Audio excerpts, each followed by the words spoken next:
C'est de la servitude parce que c'est de la servitude d'abord, j'insiste, volontaire. C'est-à-dire que ce fil, ce sans-fil à la patte, nous le sommes imposés tout seuls. Alors maintenant, dans l'entreprise, il est vrai qu'il n'est pas envisageable pour des cadres ou pour des gens d'assez haut niveau de ne pas être en contact permanent avec les gens, soit qu'ils dirigent, soit avec ceux qui les dirigent. Je conçois ça très bien, mais je pense que cette servitude qu'on s'est déjà imposée dans le privé, parce qu'on se l'a imposé dans le privé, parce qu'on n'est pas obligé d'aller jouer à Candy Crush ou de regarder les réseaux sociaux ou d'attendre les pushs des médias ou de se demander si on a liké notre dernière photo, etc. Donc ça, c'est de la servitude privée volontaire. Quand se surajoute une servitude qui, pour le coup, là, on a un peu l'impression qu'on est obligé de l'accepter parce que c'est le boulot, moi je dis stop.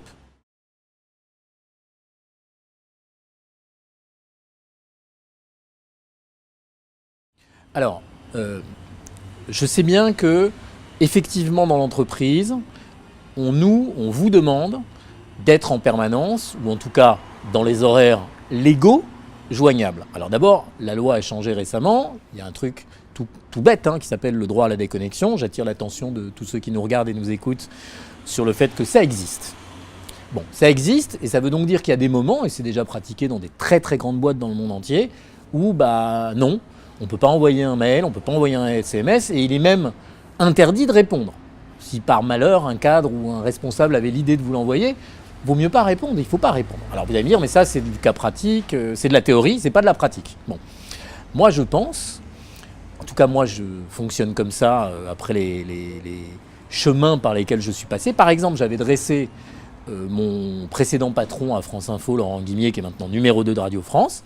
Il savait très bien, je le raconte dans mon livre, que s'il veut que je lise un mail, comme je n'ai pas de notification pour les mails, ni pour rien, sauf les SMS, que je continue à recevoir des SMS normalement, parce que ma famille, mes amis ont le droit de me joindre, ou pour le téléphone, soit il m'appelle et il me dit « Guy, il faudrait que tu ailles sur ton mail, je t'ai envoyé quelque chose que tu dois lire », soit il m'envoie un SMS, et donc je sais que c'est assez paradoxal, mais je reçois un SMS pour me dire « Va lire ton mail ».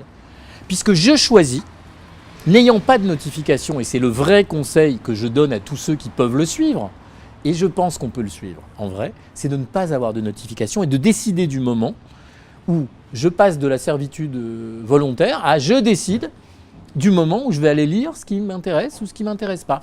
Alors vous allez me dire, mais vous allez rater des ordres, vous allez rater... Ah bon, alors c'est mon luxe, j'ai passé la cinquantaine, je suis journaliste, je suis chroniqueur, je fais des interviews, je fais un peu ce que j'ai envie et je conçois qu'un môme de 22, 23 ans qui rentre dans une boîte et à qui on dit « Mon petit gamin, t'es bien gentil » ou « Ma petite, tu es bien gentille, mais tu vas être joignable et corvéable H24, 5 ou 6 jours sur 7 », il ne soit pas en position sociale de dire non, c'est pas... Bon, alors pour ça, maintenant, heureusement, il y a un peu de la loi et un peu du droit.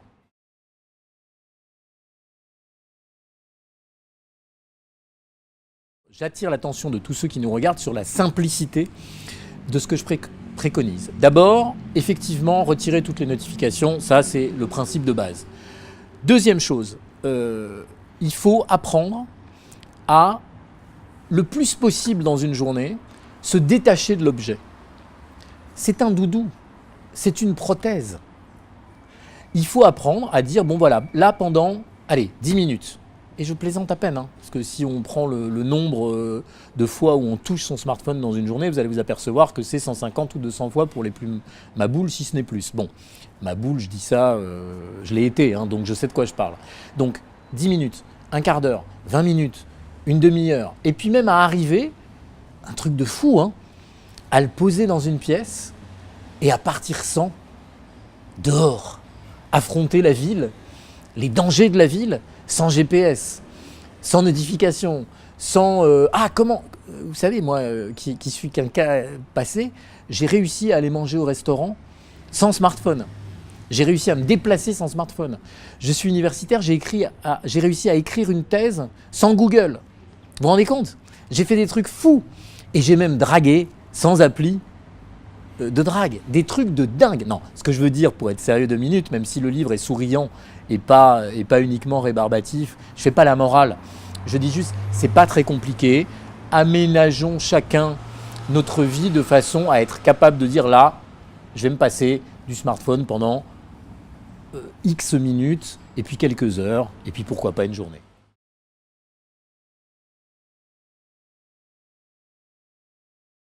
Le plus important dans la vie, c'est de s'emmerder. On refuse, et le smartphone est un outil qui nous aide à refuser de s'emmerder, de s'ennuyer. Moi, je pense que, et en particulier au moment de l'enfance, c'est absolument fondamental de n'avoir rien à faire, rien à regarder, rien à écouter, juste lever la tête, dire tiens, ah, cette dame, elle a une tête marrante, ah, tiens, une perruche qui passe dans le ciel. Et oui, il y a des perruches, vous ne le savez peut-être pas, jaunes et vertes dans le ciel de Paris.